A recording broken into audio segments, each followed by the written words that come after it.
Shalom. Salam sejahtera bagi kita semuanya. Salam olahraga. Oke, hari ini kita belajar pendidikan jasmani, olahraga, dan kesehatan. Materi kita hari ini adalah materi yang melanjutkan materi sebelumnya, yaitu mengenai kebugaran jasmani. Kebugaran jasmani merupakan salah satu aspek fisik dari kesegaran menyeluruh. Kebugaran jasmani memberikan kesanggupan kepada seseorang untuk melakukan pekerjaan produktif sehari-hari tanpa adanya kelelahan berlebihan dan masih mempunyai cadangan tenaga untuk menikmati waktu senggangnya dengan baik maupun melakukan pekerjaan yang mendadak.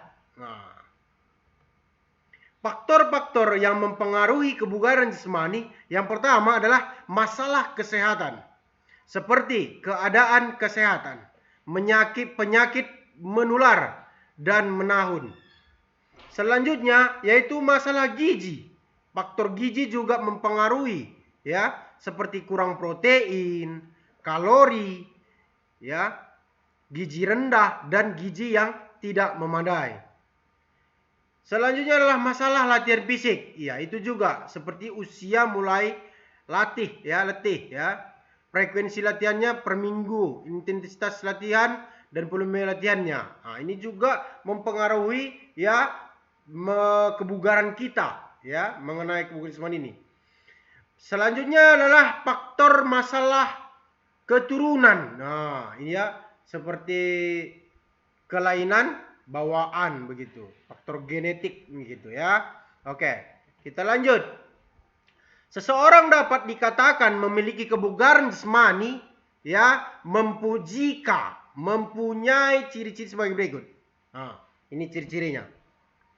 Ya.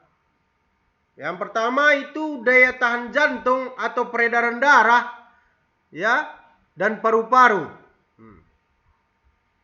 Yang kedua, kemampuan adaptasi biokimianya.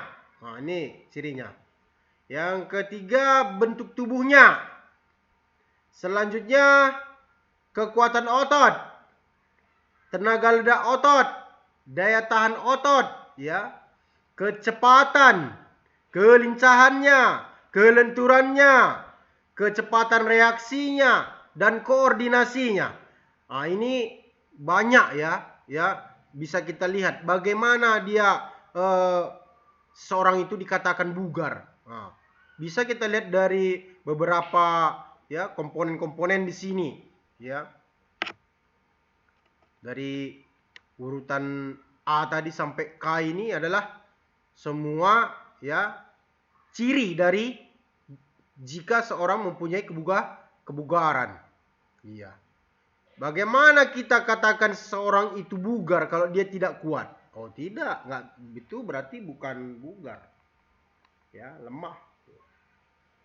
Atau sedikit kerja saja udah capek gitu, itu bukan bugar. Berarti daya tahannya lemah. Ini adalah salah satu yang bisa kita buktikan dalam kehidupan sehari-hari. Bisa kita lihat, ini bugar enggak gitu. Bisa juga kamu langsung praktekkan dirimu, apakah kamu bugar atau tidak gitu. Dengan memperhatikan beberapa ya komponen-komponen di sini gitu. Ya. Oke. Terus kita lanjut jenis latihan. Ya. Ini juga serjabarkan dulu supaya paham bagaimana ini jenis latihan. Jenis latihan disesuaikan dengan kebutuhan peserta didik. Iya. Namun untuk mendapatkan kesegaran fisik seutuhnya, komponen-komponen kesegaran jasmani harus dilatih secara seimbang. Ya. Selain itu, pilihlah jenis latihan yang mudah dan murah. Ya. Seperti apa itu? Ya, seperti lari, jogging, dan jalan kaki. Ini kan mudah nih. Ya, kita tinggal lihat tempat kita jalan atau lari atau jogging ya kan. Pokoknya yang tidak berisiko lah kan begitu. Jangan di jalan raya pula lari kan. Jangan gitu. Jadi kita ambil ya tempat yang tidak berisiko, lingkungan rumah boleh saja ya. Kita jogging ya. seputaran gang boleh saja, atau di tanah lapang, lapangan terbuka gitu ya. Di stadion, itu alangkah baiknya lagi begitu. Oke, jadi pilihlah apa tadi katanya, jenis latihannya yang murah. Iya, yang murah itu apa? Lari. Iya, tidak membutuhkan banyak ya, uang atau materi bagi apa gitu ya. Ya kita butuh sepatu lah ya, untuk alas kaki kita kan begitu ya. Jalan kaki, itu lagi dia, itu murah dan bisa kita kerjakan ya. Oke, kita lanjutnya volume latihan. Bagaimana yang dimaksud dengan volume latihan?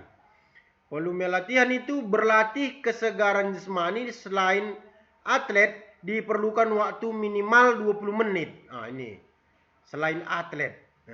Jadi manusia yang, kalau atlet itu kan ya pencapaiannya itu prestasi gitu, prestasi yang tertinggi, jadi dia harus dilatih. Tapi kalau misalkan dia bukan atlet, seperti pelajar contohnya yang bukan atlet ya, minimal 20 menit ya untuk bergerak gitu ya. Itu volumenya, tidak termasuk waktu untuk pemanasan atau pendinginan. Iya, itu dia. Jadi inti di waktu intinya 20 menit. Oke, sampai di sini kamu mengerti? Oke, kita lanjut. Frekuensi latihan. Ini juga harus paham kita ya. Bagaimana yang dimaksud dengan frekuensi latihan? Untuk mencapai kesegaran jasmani yang diinginkan, latihan sebaiknya lebih sering dilakukan. Ya, latihan 5 kali seminggu. Tentunya memberikan efek lebih baik daripada latihan 2 kali seminggu. Untuk seorang selain atlet, latihan 3 kali seminggu dirasakan cukup. Itu dia. Jadi semakin banyak kita latihan sebenarnya makin bagus gitu. Frekuensi latihannya ya makin bagus kalau diatur dia makin ya, seperti yang kita latihan 5 kali seminggu sebetulnya. Ya, semakin banyak kita berlatih ya artinya kesegaran jasmani kita juga kan semakin tinggi gitu loh. Makin naik gitu. Ya. Kalau misalkan hanya sekali seminggu ya turun juga gitu ya. Oke, itu dia mengenai frekuensi latihan. Oke. Ya. Jadi sampailah kita ke tugas ya. Tugasnya apa sir? Ya gampang ya.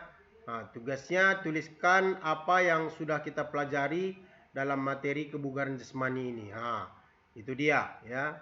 Jadi tuliskan dengan rapi. Setelah itu nanti kalau setelah selesai silahkan kirim ke WA sir ya. Seperti biasanya ya, WA pribadi sir. Jadi